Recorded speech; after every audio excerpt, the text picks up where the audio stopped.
നേരം വെളുത്തിട്ട് കുറച്ചധികം നേരമായിട്ടൊന്ന് കുറച്ച് നേരം വൈകി എണീറ്റത്. പിന്നെ നാട്ടിലെത്തിയിട്ടുണ്ട്. അപ്പോൾ എന്തൊക്കെയുണ്ട് എല്ലാവരുടെയും വിശേഷങ്ങൾ? ഞാൻ സുഖമായിട്ടിരിക്കുന്നു. അപ്പോൾ വീടൊക്കെ സെറ്റായി ക്ലീനായിട്ട് വരുന്നേ ഉള്ളൂ. വന്നിട്ട് ഇപ്പോൾ 2 ദിവസമായിട്ടോ. രാവിലെ തന്നെ പണി തന്നിട്ടുണ്ട്. ഗ്യാസ് തീർന്നു. അല്ലെങ്കിൽ എപ്പോഴും രാവിലെ തന്നെയാണ് ഈ ഗ്യാസ് തരിക. അതെന്താണെന്നറിയില്ല. ഉച്ചയ്ക്കും രാത്രി ഒന്നും ഇത് തീരാറില്ല. കറക്റ്റ് ആ രാവിലെ തന്നെ. അത് ഞാൻ എപ്പോഴും ചിന്തിക്കലുണ്ട്, എന്താ ഈ രാവിലെ തന്നെ ഗ്യാസ് തരുന്നത്. അപ്പോൾ ആ ഗ്യാസും കുറ്റിയൊക്കെ മാറ്റി വെച്ച് അപ്പോഴാണ് മുറ്റമൊക്കെ ഒന്ന് കാണുന്നത്. സത്യം പറഞ്ഞാൽ പിന്നെ വന്ന അന്ന് മുതൽ തുടങ്ങിയ മഴയാണ്. ഇന്ന് കുറച്ചൊരു കുറവുണ്ട്. അതുകൊണ്ടാണ് ഒന്ന് മുറ്റത്തേക്ക് ഒന്ന് ഇങ്ങനെ വിശാലമായിട്ട് ഇറങ്ങാൻ തോന്നിയത്. ഇപ്പോൾ ഇത് നിറയെ കാട് പിടിച്ച് കിടക്കണം. അടയ്ക്കാപ്പഴത്തിൻ്റെ മരമാണ്, അത് ചാഞ്ഞിരിക്കണം, അത് വെട്ടണം, പുല്ലൊക്കെ പറിക്കണം, ഒക്കെ മുറ്റം വൃത്തിയാക്കി എടുക്കാൻ കുറച്ചധികം പണിയുണ്ട്. കുറേശ്ശെ ഞാൻ എടുക്കുള്ളൂ, ഒരുമിച്ച് എടുക്കില്ല. എന്നെ കൊണ്ട് അത് കഴിയുമില്ല കേട്ടോ ഒന്നായിട്ട് എടുക്കാനും.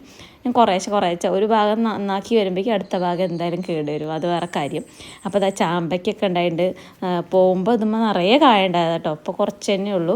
ഏതായാലും ഇനി ഒട്ടും നേരം കളയാനില്ല. ഇന്ന് ഇഡ്ഡലി സാമ്പാറുമാണ്. 2 മാസമായി ഇഡ്ഡലി കഴിച്ചിട്ട്. അവിടെ ഇഡ്ഡലി തട്ടില്ലാത്തതുകൊണ്ട് തന്നെ ഇഡ്ഡലി ഉണ്ടാക്കാറില്ല, വെറും ദോശ. അപ്പോൾ ഇന്ന് ഇഡ്ഡലി സാമ്പാറും കഴിക്കാൻ ഭയങ്കര ഒരു ആഗ്രഹം കേട്ടോ. അപ്പോൾ നേരം വൈകിയോണ്ട് തന്നെ പെട്ടെന്ന് നമുക്ക് കുക്കറിൽ ഒരൊറ്റ വിസിലിൽ സാമ്പാർ ഉണ്ടാക്കാമെന്ന് വിചാരിച്ചു. തട്ടിക്കൂട്ടാണെങ്കിൽ ടേസ്റ്റിന് കുറവൊന്നുമില്ല കേട്ടോ. കഷ്ണങ്ങളൊക്കെ ഒന്ന് കുക്കറിൽ വേവിക്കും, എന്നിട്ട് പൊടി ഒന്ന് ടോസ്റ്റ് ചെയ്യും. എന്നിട്ട് നമ്മുടെ നാളികേരം ഒന്ന് വറുത്തരച്ച് പുളിയും പിഴിഞ്ഞ നമ്മുടെ സാമ്പാർ റെഡിയാണ്. വറവിടാൻ മറക്കരുത് കേട്ടോ. ഇഡ്ഡലിയും റെഡി ആയിട്ടുണ്ട്, സാമ്പാറും റെഡിയായി. ഇത്രയും നേരം വൈകിട്ടും മക്കളാരും എണീറ്റിട്ടില്ല.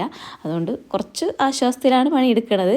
അപ്പോൾ രാവിലെ തന്നെ ഇഡ്ഡലി സാമ്പാറൊക്കെ കൂട്ടിയിട്ട് നല്ല അടിപൊളിയായിട്ട് ചായ കുടിച്ചു. അപ്പോൾ അത്രയേ ഉള്ളൂ. വീഡിയോ ഇഷ്ടപ്പെട്ടാൽ ലൈക്ക് ചെയ്യാൻ മറക്കരുത്. പുതിയൊരു വീഡിയോ ആയിട്ട്